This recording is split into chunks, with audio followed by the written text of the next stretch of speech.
that he was like, I have to make something up. This is so embarrassing. We are literally swamp barbarians. We are literally Shrek, okay? We're Shrek. I move away from Stalin. Democracies. In case you're unfamiliar with the difference, I'll fill you in real quick. Liberalism is seen as the ideology born of the Age of Enlightenment, which was a period between the 17th and 18th century where thinkers and philosophers started to heavily emphasize. If you understand that Churchill was on the good side of World War II, despite the numerous famines that he contributed to deliberately by design in the colonies, okay, then you should also be able to understand that it is totally appropriate and perfectly valid to say that that was a Stalin W. World War II was a major Stalin W, perhaps the most significant, most consequential Stalin W of all time. It is not an accident that, yes, people like Mandela and many other people whose perspective has been whitewashed have time and time again reiterated every party member must raise his revolutionary qualities in every respect to the same level as those Marx, Engels, Lenin, and Stalin. You're crazy as fuck for think Stalin W? Yes, dude, I think that liberating the camps and defeating the Nazis was a W. It doesn't matter if it was Stalin who was doing it. It doesn't matter if it was Churchill doing it. And it doesn't matter if it was the Americans doing it. It's a W nonetheless.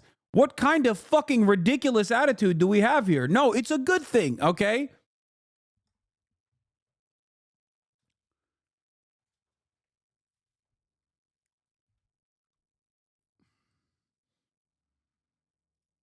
Rationalism and empiricism in contrast to superstition and dogmatism. From there we saw an emphasis on personal liberties, separation of church and state, progress, tolerance, and democratic governance. Things that I think are great, by the way. This served as a turning point in history where the age of the monarch, the feudal lord, and the serf was to be left behind, and the age of the free man was to come. A lot of the ideas that came out of this Enlightenment period served to drastically improve the quality of life going forward. Since such an emphasis was placed on freedom and individual liberties, the economic system that was tied to this movement was capitalism. At the time, capitalism was seen as a way to maximize personal liberties, a way for anyone to work their way to a free... Like, I would go so far as to have endlessly more charity to our founding fathers here in the United States of America than I do to Stalin in terms of the American Revolutionary War, okay?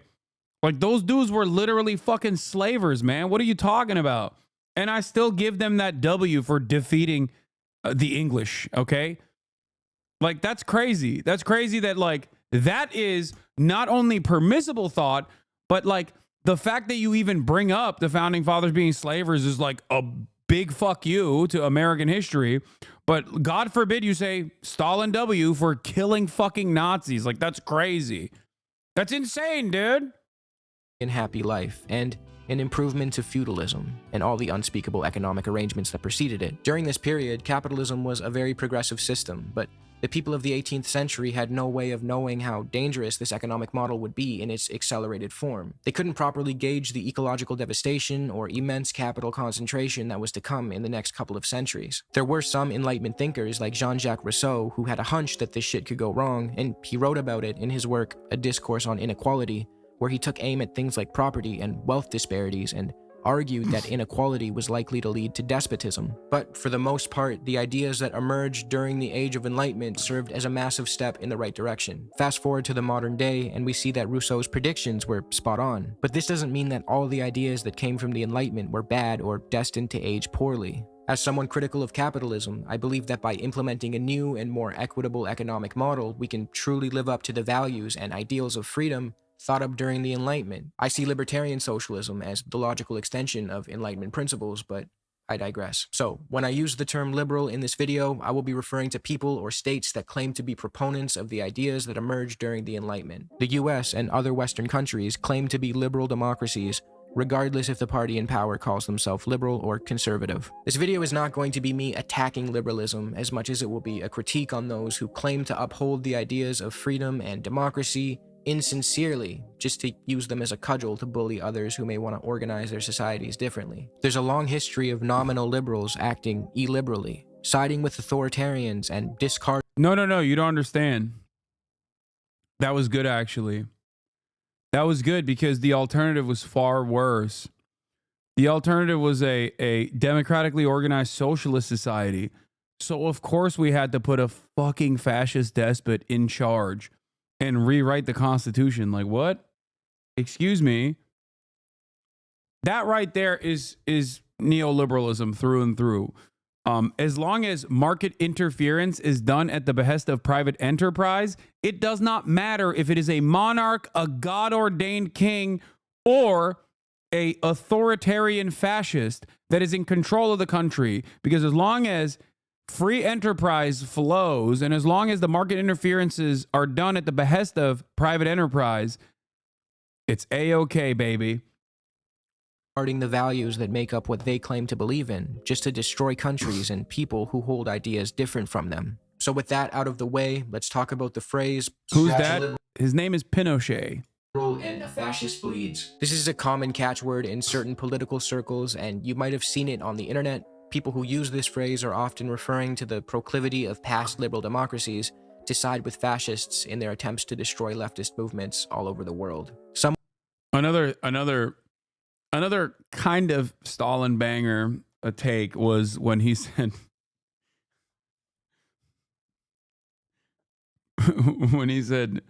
social democrats are social fascists. Some will argue that the prioritization of property rights and capitalism are so intertwined with liberalism that liberals perceive an attack on capitalism to be an attack on their very freedoms, which then leads them to siding with the illiberal to defend their economic model. Put simply, the argument is that liberals will team up with fascists if it means they can destroy leftists because leftists threaten capital. In this video, we will test that theory and go over just 3 of the many times this has happened in the past century.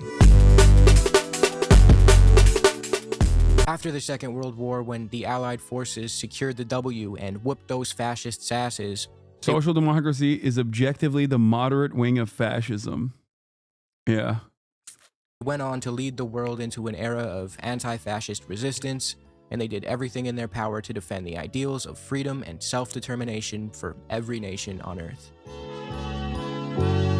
No, I'm just kidding. They did the complete opposite of that. They actually teamed up with the fascists that they just spent the past half-decade fighting because the threat of communism was a much more significant issue in their eyes. Unfortunately, this video is 1010 no notes, by the way, straight up.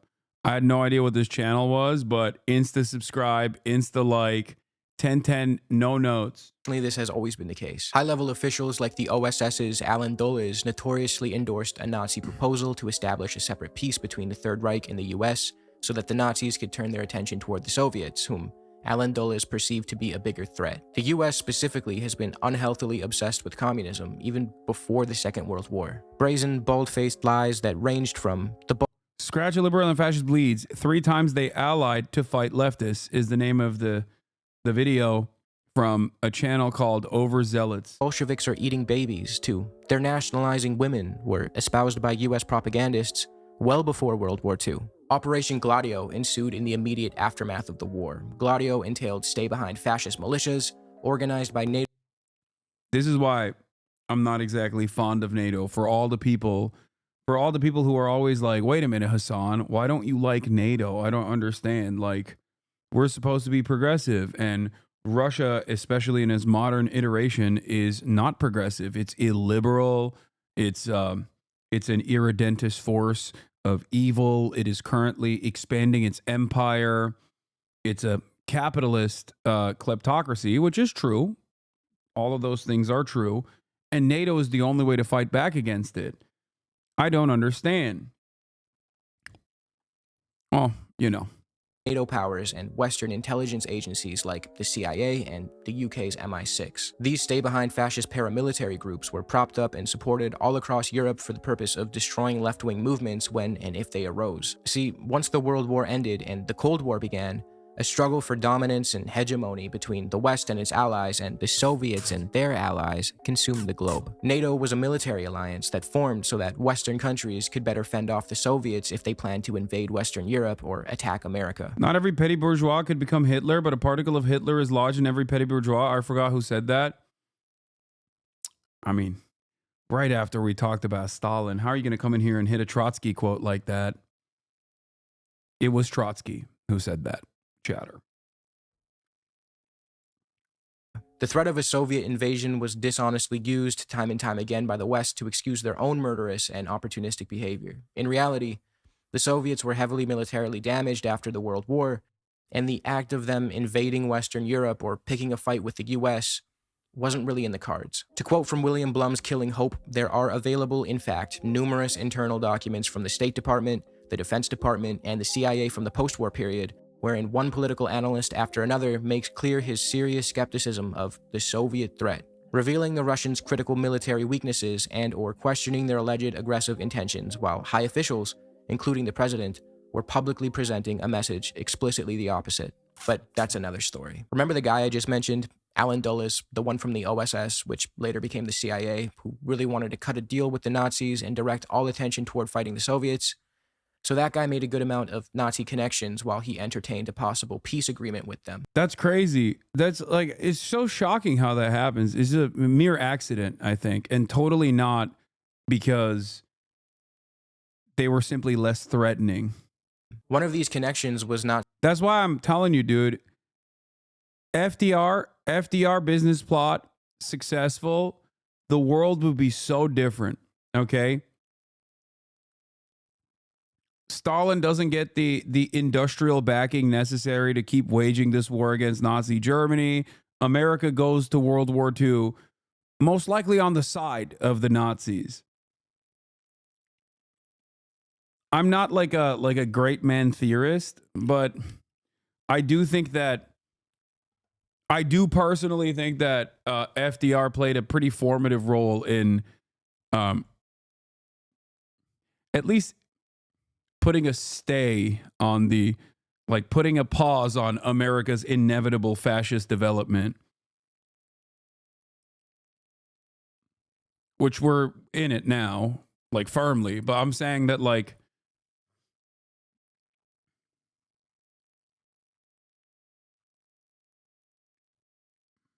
but he pushed it back at least, I don't know, 40, 50 years with that act alone. Nazi General Reinhard Gehlen, who, knowing that the Nazis were going to lose the war, informed Dulles of his idea to form clandestine guerrilla armies composed of Hitler Youth and other fascists who would stay behind after the war to fight off communism wherever it popped up. Since Dulles was paranoid about a potential Soviet invasion of the West, he believed that he had to develop these stay-behind fascist militias and assist them. Dulles later went on to bring Gehlen and some of his other Nazi friends to Fort Hunt, Virginia, where they had dinner with a bunch of US officials who came up with a little plan.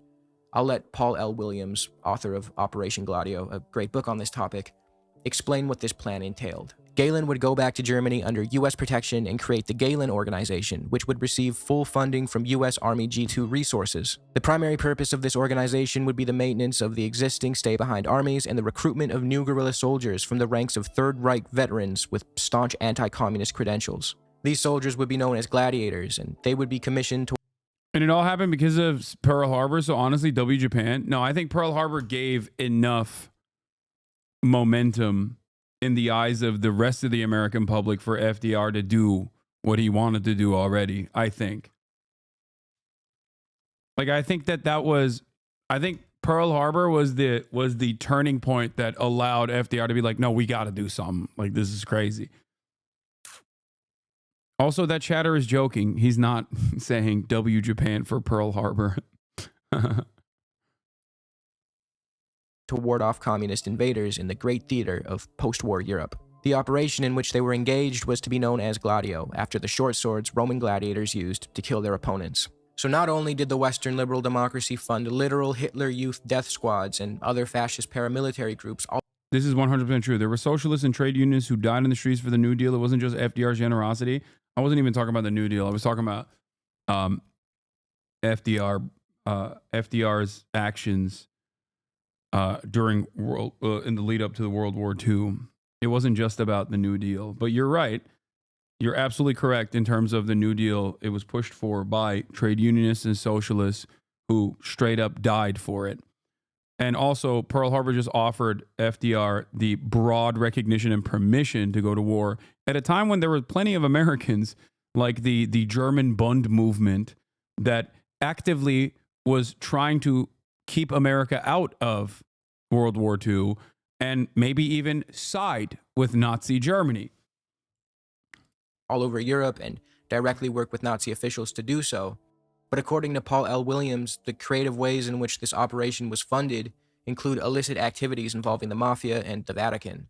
If you want more information on that, then check out his book. It's great. It's important to note that by 1987, an estimated 6 million people had died due to covert CIA operations, according to the Association for Responsible Dissent. The CIA claims these deaths were a result of a war against communism, even though a good deal of these killings took place in countries that weren't even communist, just merely a threat to American business interests. Gladio is far from the only instance of supposed proponents of liberal democracies teaming up with fascists to destroy the left. It's not even the only time they've teamed up with a former Axis power to fight communists. Shortly after the Japanese surrendered in 1945, the US began using the Japanese soldiers who were still in China to help fight the Chinese communists. At the time, China was engaged in a civil war between the communists led by Mao Zedong and Zhou Enlai, and the nationalists led by Chiang Kai-shek. Although the Chinese communists provided significant assistance to the Americans during the Second World War by offering intelligence on Japanese occupiers, rescuing and caring for downed US airmen, and more, the US ultimately chose to align more closely with the Chinese communists were the most fucked over. Okay, number one most fucked over. Chiang Kai-shek and his nationalists. The OSS, which later became the CIA, estimated that the majority of Chiang's military effort was actually directed against the Chinese communists and not the Japanese occupiers who wreaked havoc all over China. Once the war had ended, Chiang had incorporated Japanese units into his army and began working heavily with officials who had collaborated with the Japanese and served in their puppet government. You would think that, having just fought a bloody and brutal war against the Japanese, the US would steer clear of aiding Chiang's nationalist army, considering it was packed with their former fascist enemies, but no. Since Chiang Kai-shek was relentlessly anti-communist, the US had no qualms about supporting him and his nationalist army. In fact, in President Truman's memoirs, he wrote about using enemy Japanese troops to hold off the Chinese communists. Quote, "It was perfectly clear to us that if we told the Japanese to lay down their arms immediately and march to the seaboard, the entire country would be taken over by the communists. We therefore had to take the step of using the enemy as a garrison until we could airlift Chinese national troops to South China and send Marines to guard the seaports. The US transported nationalist troops all over China and Manchuria. About 500,000 of them were sent by ships and planes in the attempt to get them to important centers and ports before the communists. The American involvement in the Chinese Civil War quickly reached the point of having US Marines sent into China to guard railroads, mines, bridges, and more for the nationalists. This eventually escalated to US involvement in the fighting as well. US soldiers began attacking areas controlled by the communists. There are also reports of them indiscriminately shelling civilian villages. An interesting detail that caught my attention while researching this conflict was the fact that even after the US troops attacked Chinese communists and the villages they controlled, the communists would still rescue downed American airmen and tend to their wounds whenever they would crash. William Blum chalks this up to the fact that, at the time, the US was internationally respected and admired, and Chinese peasants, communist or not, may have still looked up to the Americans. After a while, the US troops who were stationed in China... It's so crazy. The American motion, especially post-World War II, is kind of wild because virtually everyone, including revolutionary figures that America considered to be enemies of the state, like Ho Chi Minh, literally consistently looked up to the Americans as like titans of enterprise slash incredible revolutionary figures. Like the amount of glaze that everybody had for America, and America just cast aside that goodwill over the course of the Cold War by just being the most horrifying monsters on the global stage. Straight up, bar none.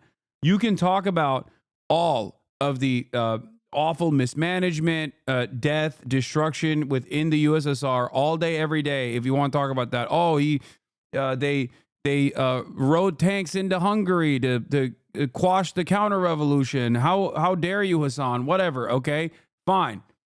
But it is nowhere near the generational fumble of goodwill, or rather, if you want to have my opinion on it, the abuse of said goodwill that American leadership post World War II used, weaponized at the behest of empire and complete domination and complete destruction. Yeah, Ho Chi Minh literally wrote a letter to America thinking we took our Constitution seriously. He admired the sentiments of freedom, but were dismayed when he finally visited America. He didn't, no, even after. He loved the founding fathers. He was like, yo, these guys are great. America's great. It's the land of prosperity and freedom. Can you please help us? And the Americans were like, help you? What the fuck are you talking about? Yeah, we'll help kill you. Or, well, we won't be able to, but we'll die trying in the process and kill a shit ton of civilians in the process. Also, another direct analog between the Viet Cong, which at the time was before, this predates, I guess, the terrorism designation, technically, but the coverage of the Viet Cong was damn near identical to the coverage of, you might have guessed it, Hamas. Okay? The Viet Cong are attacking and killing collaborators through ruthless torture. The Viet Cong, how dare they attack our brave American soldiers for, you know, simply napalming a fucking village. The Viet Cong do not care about liberation. They want to kill the southern Vietnamese. And the puppet government that we installed that was ruthless and brutal in and of itself, and also, to make matters worse, incompetent. All of this was written about extensively in American newspapers. And you might be shocked to find out college students back then were also on the right side of history, where you would sometimes see posters talking about how the Viet Cong were heroes that are worthy of celebration. Viet Cong also had terror tunnels as well. Anyway.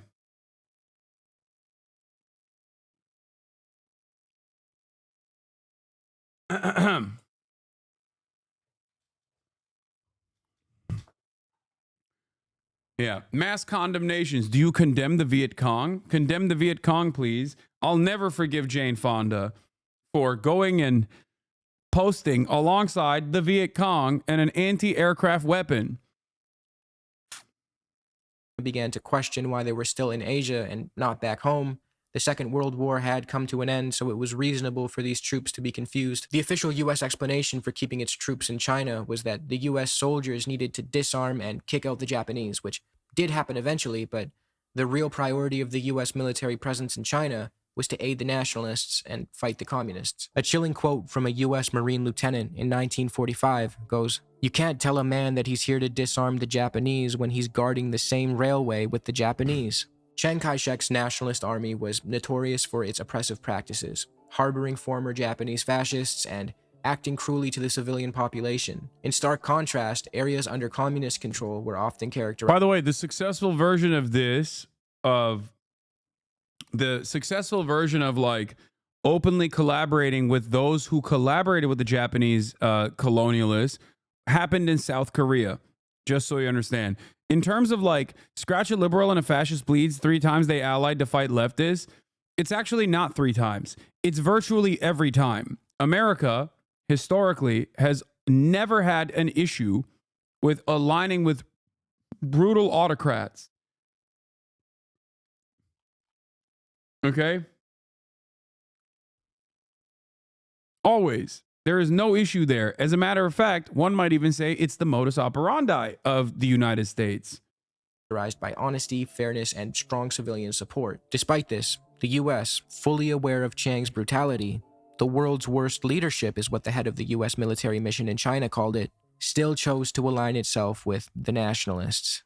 Wait, hold on. I wonder where Chiang Kai-shek went to. Wait a minute. This video left out a key part of this story. What happened to Chiang Kai-shek? What happened? I wonder. I mean, I know he's not deliberately doing that. What happened to Chiang Kai-shek? Oh, yeah, he escaped to a little island, right? What was the island called? Unsubscribe? Wait, what do you mean? From Mr. Zealot? Yeah, a little island called Formosa. Because it keeps saying America aligned with Chiang Kai-shek's leadership. And I just don't understand how that leadership existed still. Oh, that's right. Cool things happened. Island where everyone got healthier. Yeah. No, no, definitely. Went to Taiwan, oppressed the native Taiwanese people, and declared it China too. Yeah, he didn't. He didn't declare it China too. He declared it China, the Republic of China.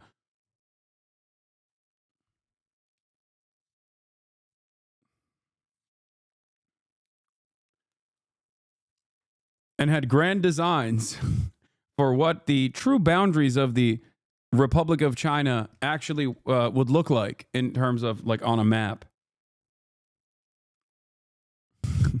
Both parties were interested in a unified China, but just under their own grand design.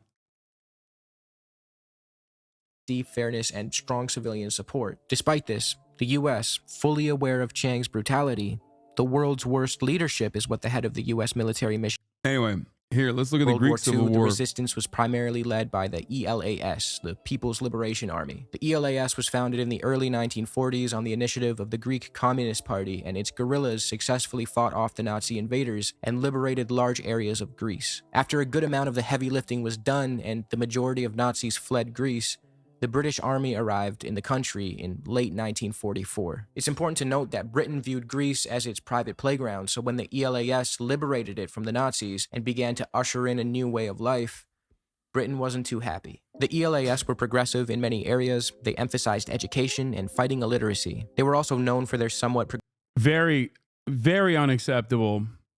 That's the other side of like the current iteration of liberal politics on the global stage.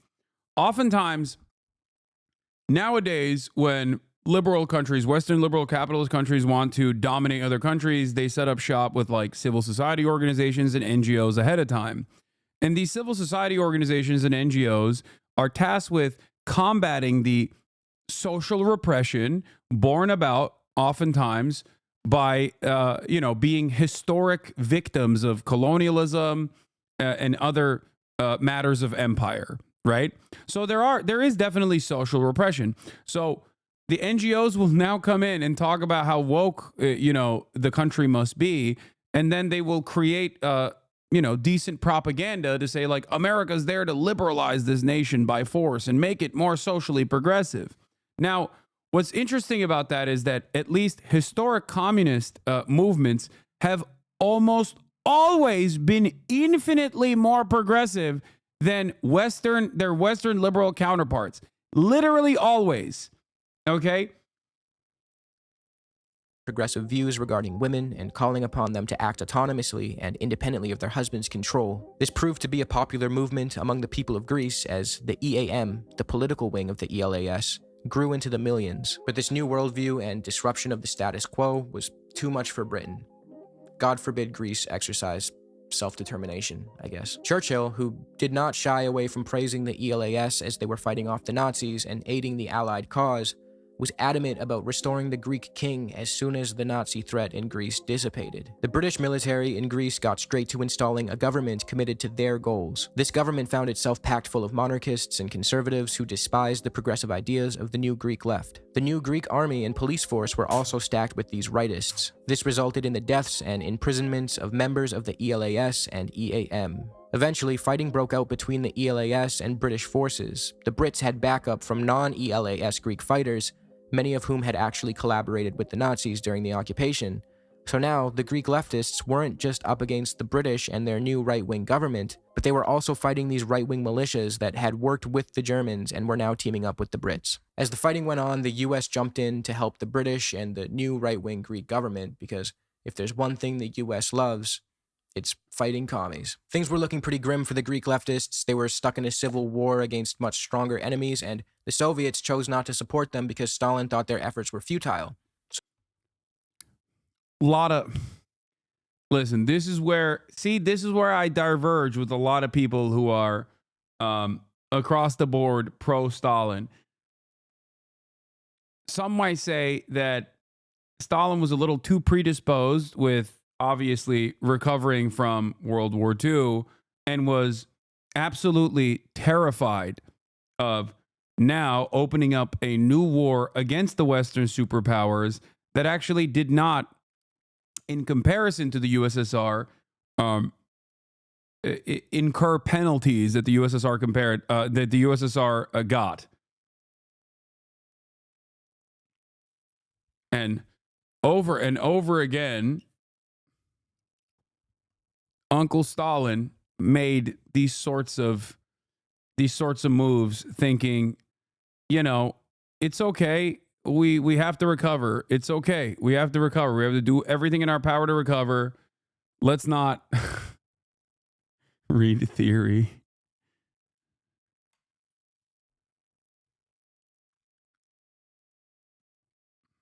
Yeah. Disbanding the Comintern at the behest of Western leaders. Always being the last guy to help. To be fair, 20 million of your youth labor force getting killed is probably very difficult to recover from.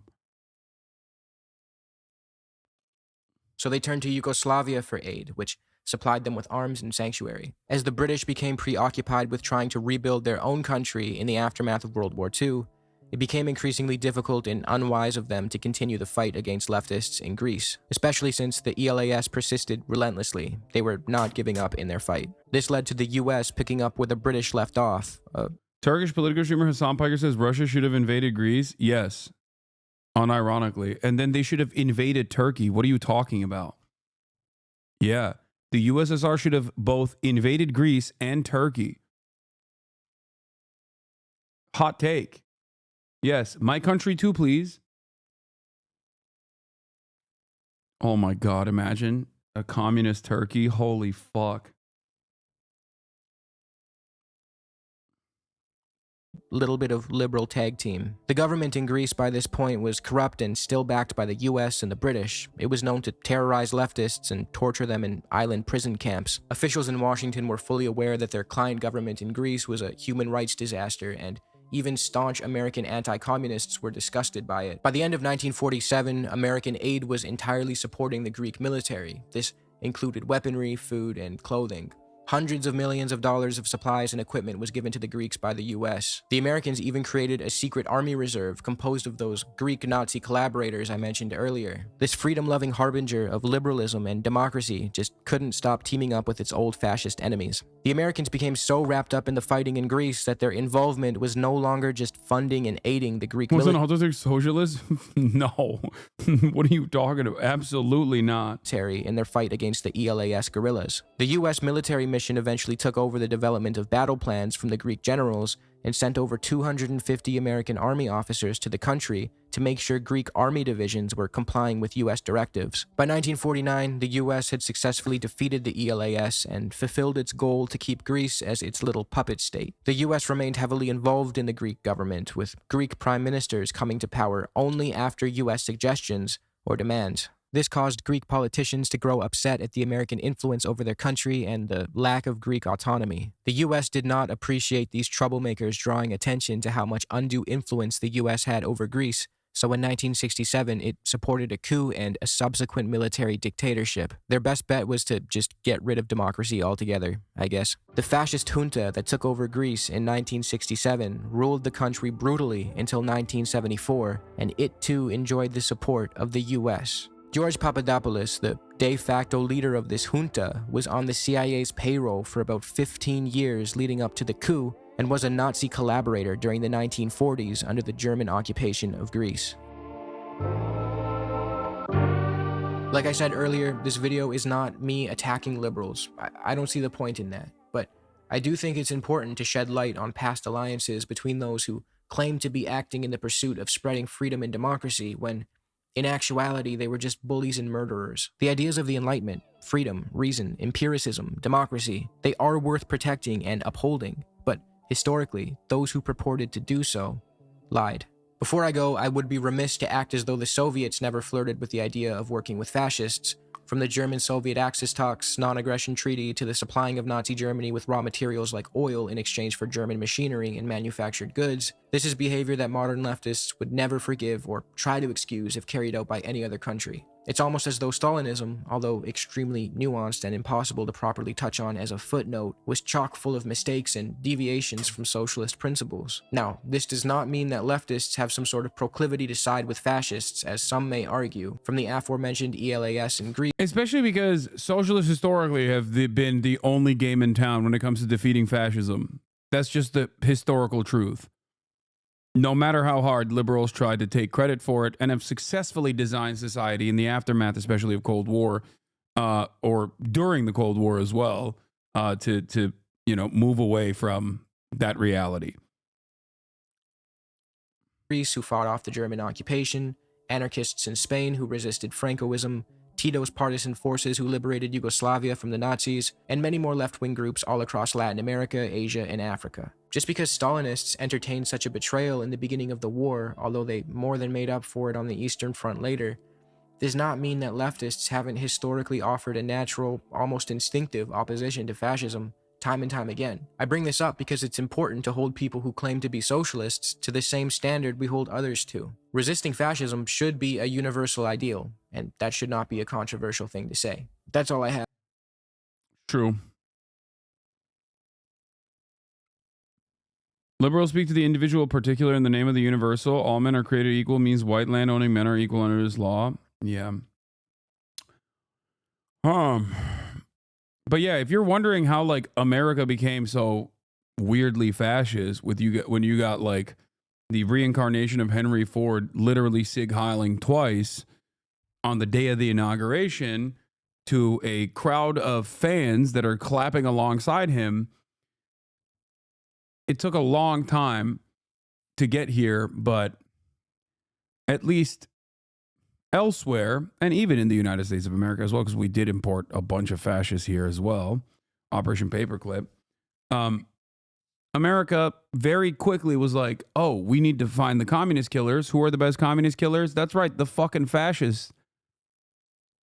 Let's work with them now to fight off.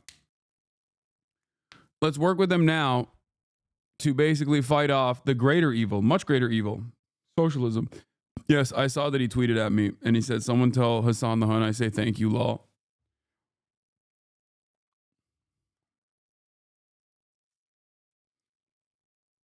Why didn't the U.S. ally with the Nazis against the USSR then? I already gave you the answer. I mean, you can say it's a much simpler argument to make for at least England, right? But for the U.S., there was a lot of people who wanted to align with Nazi Germany.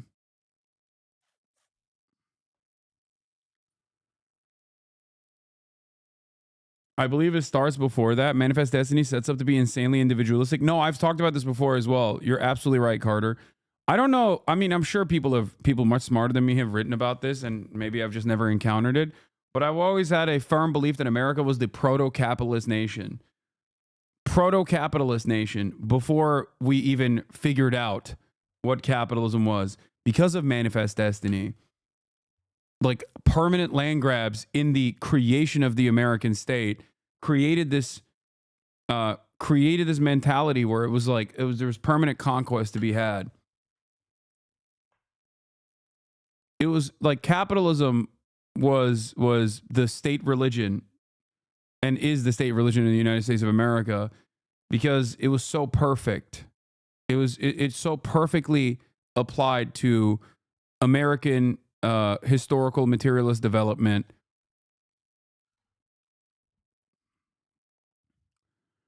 I believe it starts even before that. Manifest Destiny sets us up to be insanely individualistic along the entire founding of the country being fuck taxes.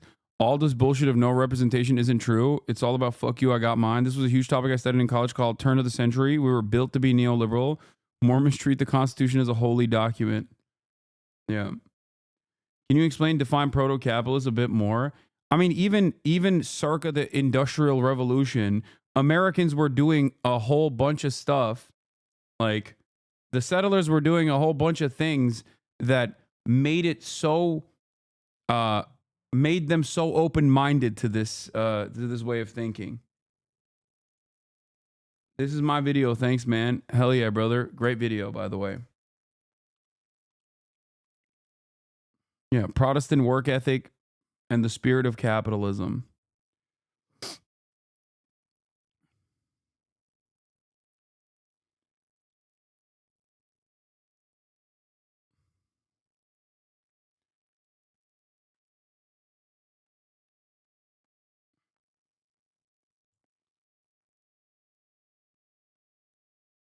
Matt Christman argued that England was the proto-capitalist state as we understand it in Hell on Earth series about the 30 Years' War in the 1600s. Well, we are the continuation. If the Byzantine Empire is a continuation of the Roman Empire, and technically the Ottoman Empire is a continuation of the Byzantine Empire, then America is the continuation of the British Empire. Depending on how far out you are, like if you are looking at hundreds and hundreds of years of history, I'm almost certain that in the future, we will absolutely look at the American Empire as a simple continuation of British Empire. I mean, if we are alive at that point.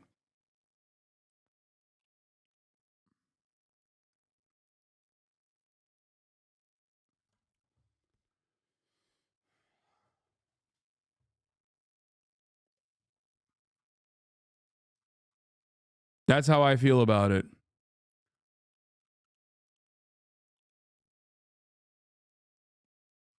Oh my God. This is a great video that also defends that capitalism was born in England. Way too big to react, but but recommend it. It's How Capitalism Conquered the World, 5 hours long. That's crazy.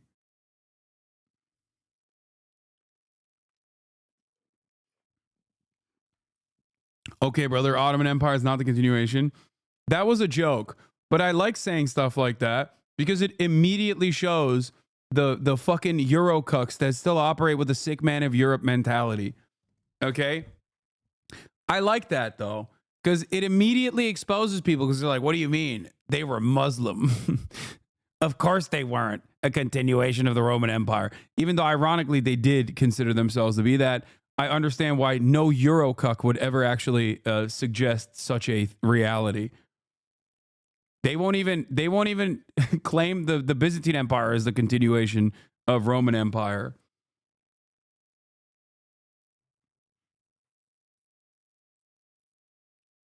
I'm from Chile. I was just joking. Constantinople and Istanbul, second Rome, Moscow the third. Yes, Professor Wolf's take that capitalism began in the Netherlands with the stock exchange is the most common way that the history of capitalism is taught. That's why people saying it actually started in England. England is the original proto-capitalist nation is somewhat alternative history.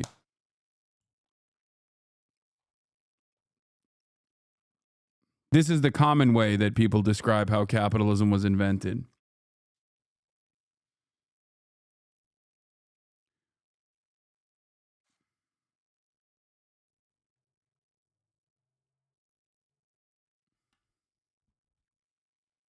Just FYI, content is popping off on Red Nose, super popular. Damn. Maybe I got to get into it. If Germany gets to call itself the Holy Roman Empire, then the Ottomans get it too. Okay, to be fair, Germans have nothing. So that's why they kept inventing, famously, different mythos for their country. Okay? They literally they just have nothing. All of it is made up. All German mythology is just made up. Hitler did a great deal of that, okay? Because he was so goddamn embarrassed to be descendants of swamp people, okay? Descendants of swamp people that lived in fucking mud huts, that like most of German history is just that he was like, I have to make something up. This is so embarrassing. We are literally swamp barbarians. We are literally Shrek, okay? We're Shrek. I looked at our history. It's all just Shrek. It's a nation of Shrek. What the fuck? That is so embarrassing. We got to make shit up immediately. All mythology is made up, though?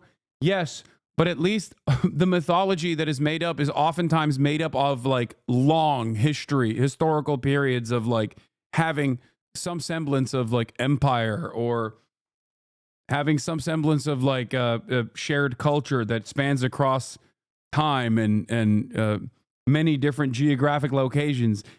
Germany, not much of that.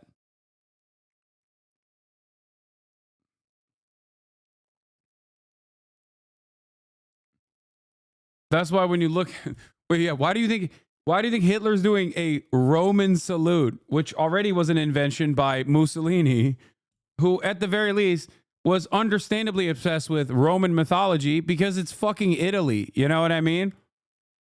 At least Mussolini had something to dive into to mythologize. The Germans didn't, so they just made a bunch of shit up. We're like, oh yeah, let's pick some parts of Nordic runes. We were Vikings, and also we were Romans as well. Ironically enough, the greatest W of German mythology is actually pushing back the Romans for an extended period of time, but literally Caesar's writings describe the Germanics, the Gauls, and the Britons as like the same people, but they made their huts from different mud. Yeah. Barbarians, barbarin. Yeah, they stole a little, they stole a little Hindu stuff too.